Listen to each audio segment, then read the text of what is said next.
शिवपुराण में बेगेश्वर संहिता में भक्तगणों आज आपको बंधन और मोक्ष का विवेचन, शिव पूजा का उपदेश, लिंग आदि में शिव पूजन का विधान, भस्म के स्वरूप का निरूपण और महत्व, शिव एवं गुरु शब्द की व्युत्पत्ति तथा शिव की भस्म धारण का रहस्य की कथा आप लोगों को बताऊंगा। आप इस चैनल को लाइक करें, सब्सक्राइब जरूर करें। कथा सुनिए।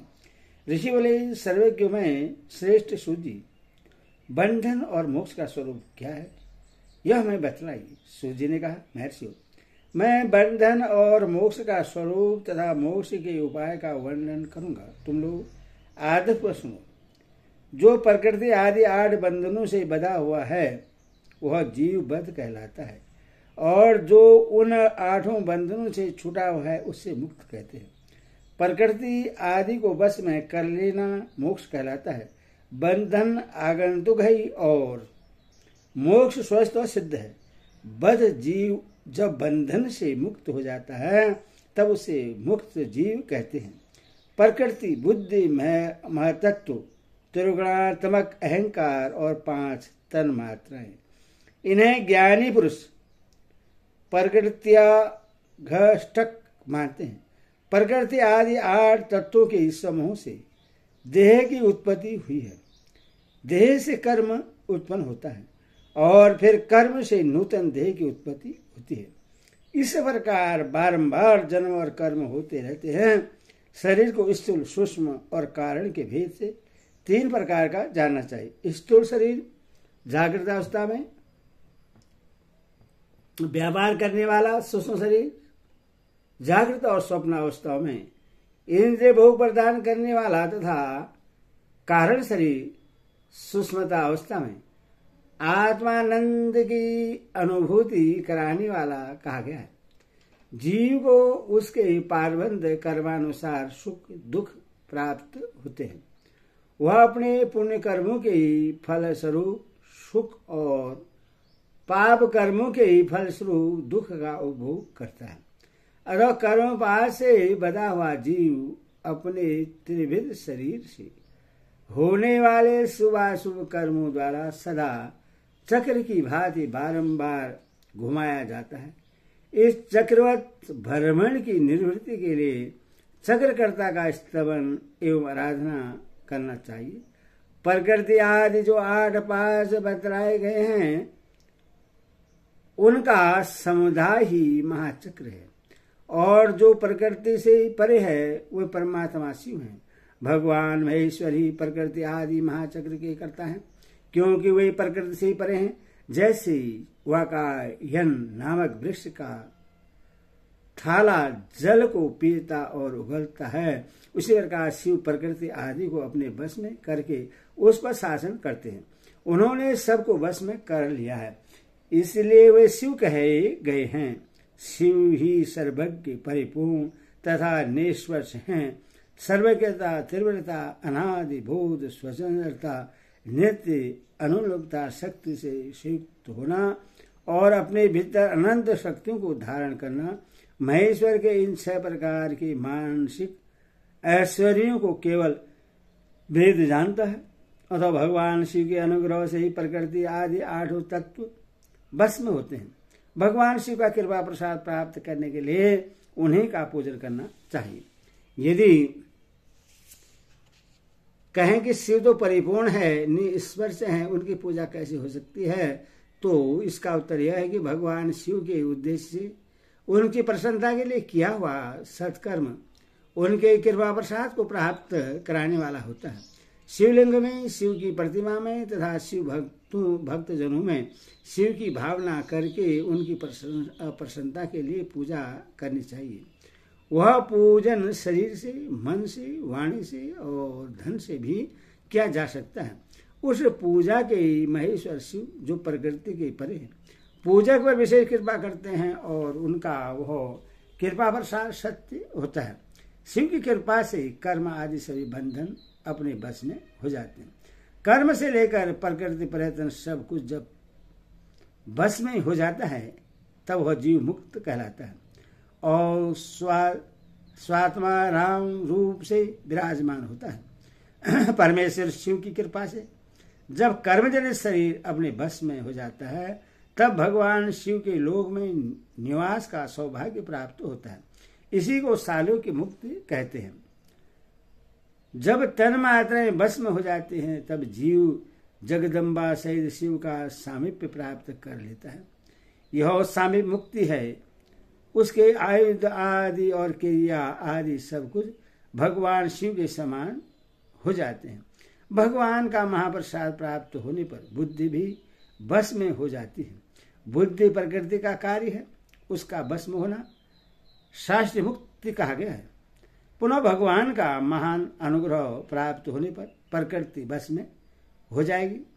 उस समय भगवान शिव का मानसिक ऐश्वर्य बिना यत्न के ही प्राप्त हो जाएगा। सर्वज्ञता और त्रिवृत्ति आदि जो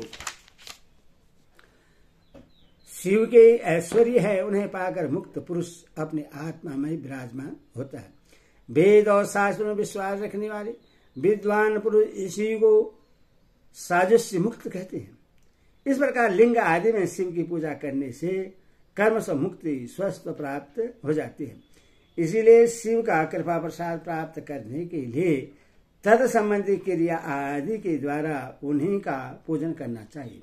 शिव क्रिया, शिव तप, शिव मंत्र, जप, शिव ज्ञान और शिव ध्यान के लिए सदा उत्तरोत्तर अभ्यास बढ़ाना चाहिए। प्रतिदिन प्रातः काल से रात को सोते समय तक और जन्म काल से लेकर मृत्यु पर्यंत तक सारा समय भगवान शिव के चिंतन में ही बिताना चाहिए। सगो जातादि मंत्रों तथा नाना प्रकार के पुष्पों से जो शिव की पूजा करता है वह शिव को ही प्राप्त होगा। ऋषि बोले, उत्तम व्रत का पालन करने वाले सूर्य जी, लिंग आदि में शिव जी की पूजा का क्या विधान है यह हमें बतलाइए। सूर्य ने कहा, जो मैं लिंग के कर्म का यथा वर्णन कर रहा हूँ, तुम सब लोग सुनो।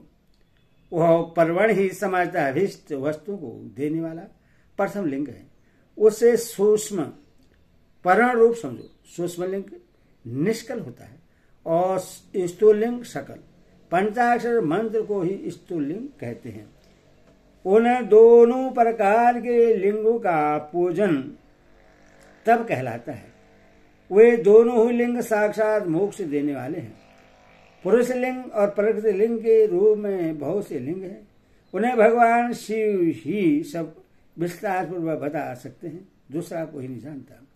प्रकृति के विकार भूत जो लिंग ज्ञात हैं और उनको मैं तुम्हें बता रहा हूं, उनमें स्वयंभू लिंग प्रथम है, दूसरा बिंदु लिंग, तीसरा प्रतिशलिंग, चौथा चल लिंग और पांचवा गुरुलिंग है। देवर्षि की तपस्या से संतुष्ट हो उनके समीप प्रकट होने के लिए पृथ्वी के अंतर्गत बीज रूप से व्याप्त हुए भगवान शिव वृक्षों के अंकुर की भांति भूमि को भेद कर नाद लिंग के रूप में व्यक्त हो जाते हैं। वे स्वस्थ व्यक्त हुए शिव ही स्वयं प्रकट होने के कारण स्वयंभू नाम धारण करते हैं। ज्ञानी जन है स्वयंभू लिंग के रूप में जानते हैं। उस स्वयंभू लिंग की पूजा से उपासक का ज्ञान स्वयं ही बढ़ने लगता है। सोने चांदी आदि के पत्र पर, भूमि पर अथवा वेदी पर अपने हाथ से लिखित जो शुद्ध परवण मंत्र रूप लिंग है, उसमें तथा मंत्र लिंग का आलेखन करके उसमें भगवान शिव की प्रतिष्ठा और आह्वान करें। ऐसा बिंदु नादमय लिंग स्थावर और जगम दोनों ही प्रकार का होता है। इसमें शिव का दर्शन भावनामय ही है, ऐसा निसंदेह कहा जा सकता है। जिसको जहां भगवान शंकर के प्रकट होने का विश्वास हो उसके लिए वहीं प्रकट होकर वे अभीष्ट फल प्रदान करते हैं। अपने हाथ से लिखे हुए यंत्र में अथवा अकृत्रिम स्थावर आदि में भगवान शिव का आह्वान करके 16 उपचारों से उनकी पूजा करें। ऐसा करने से साधक स्वयं ही ऐश्वर्य को प्राप्त कर लेता है और इस साधन के अभ्यास से उसको ज्ञान भी होता है।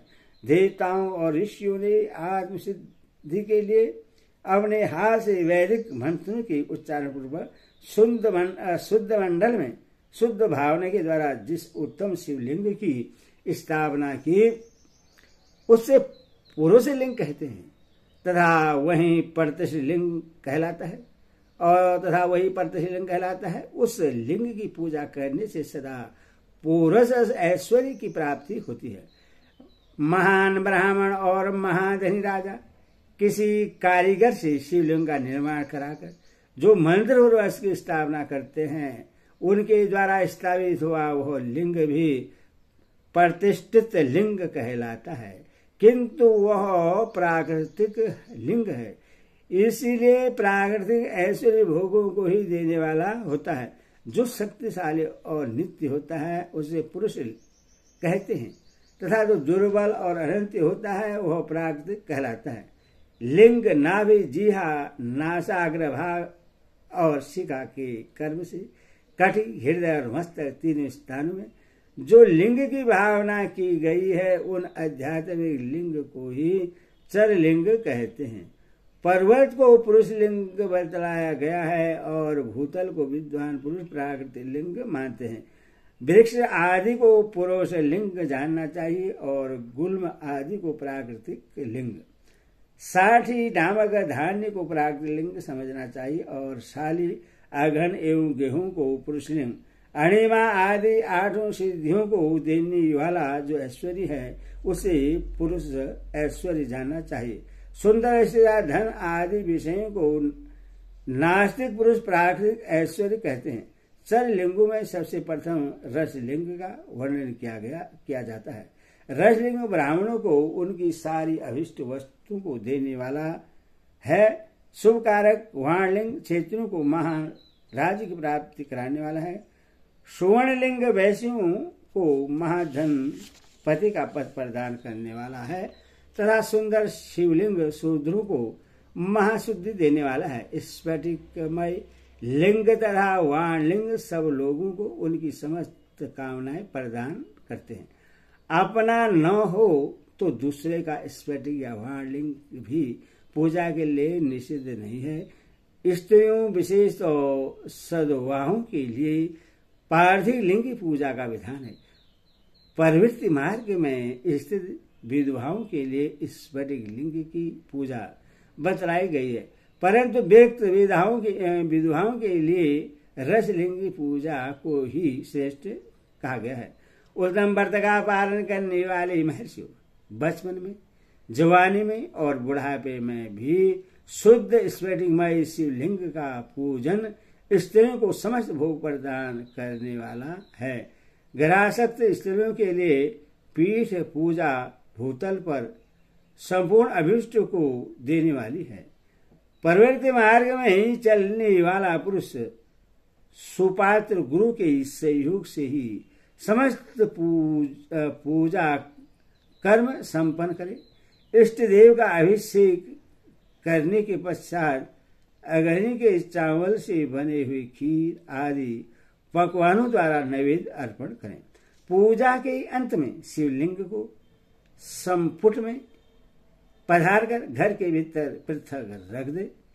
जो निर्दमार्गी पुरुष हैं उनके लिए हाथ पर ही शिवलिंग पूजा का विधान है। उन्हें भिक्षादि से प्राप्त हुए अपने भोजन को ही नैवेद्य रूप में निवेदित करना चाहिए।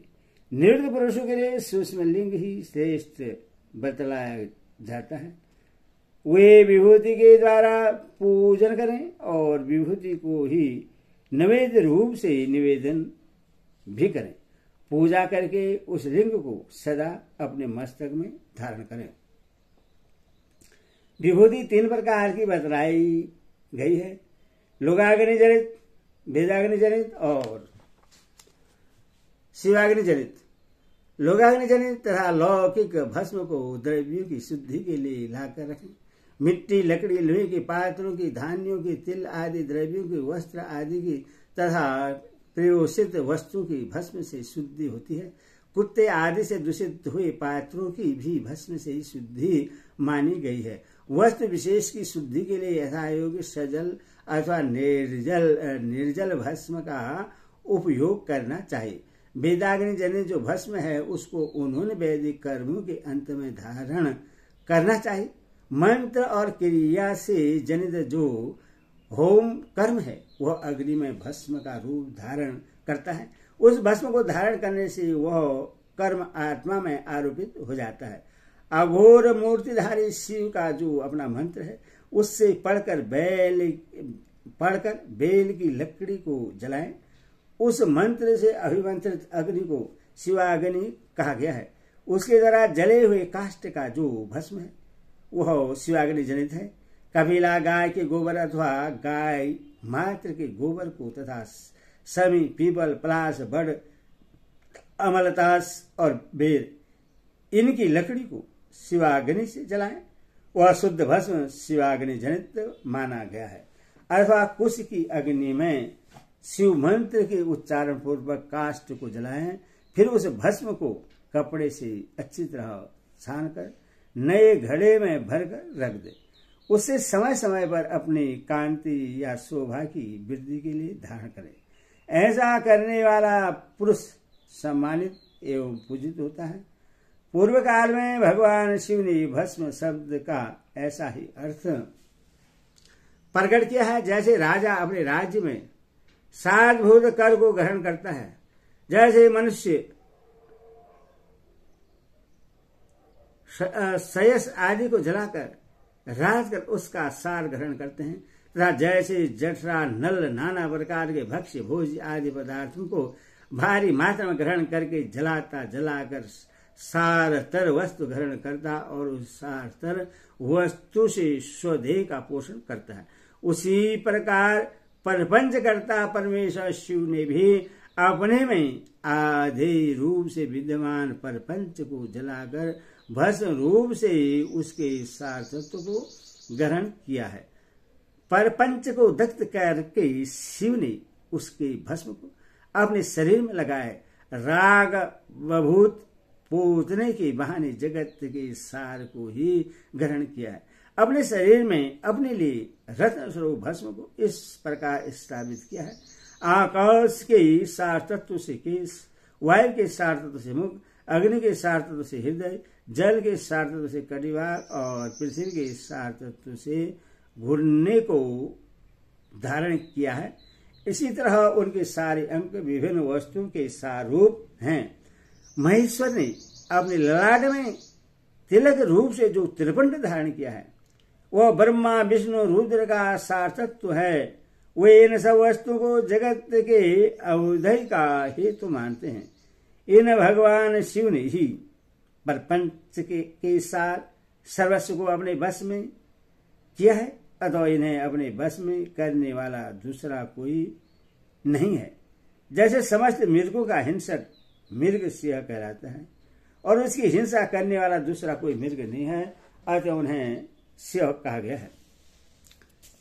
सकार का अर्थ है नित्य सुख एवं आनंद, एकार का अर्थ है पुरुष और वकार का अर्थ है अमृत स्वरूपा शक्ति।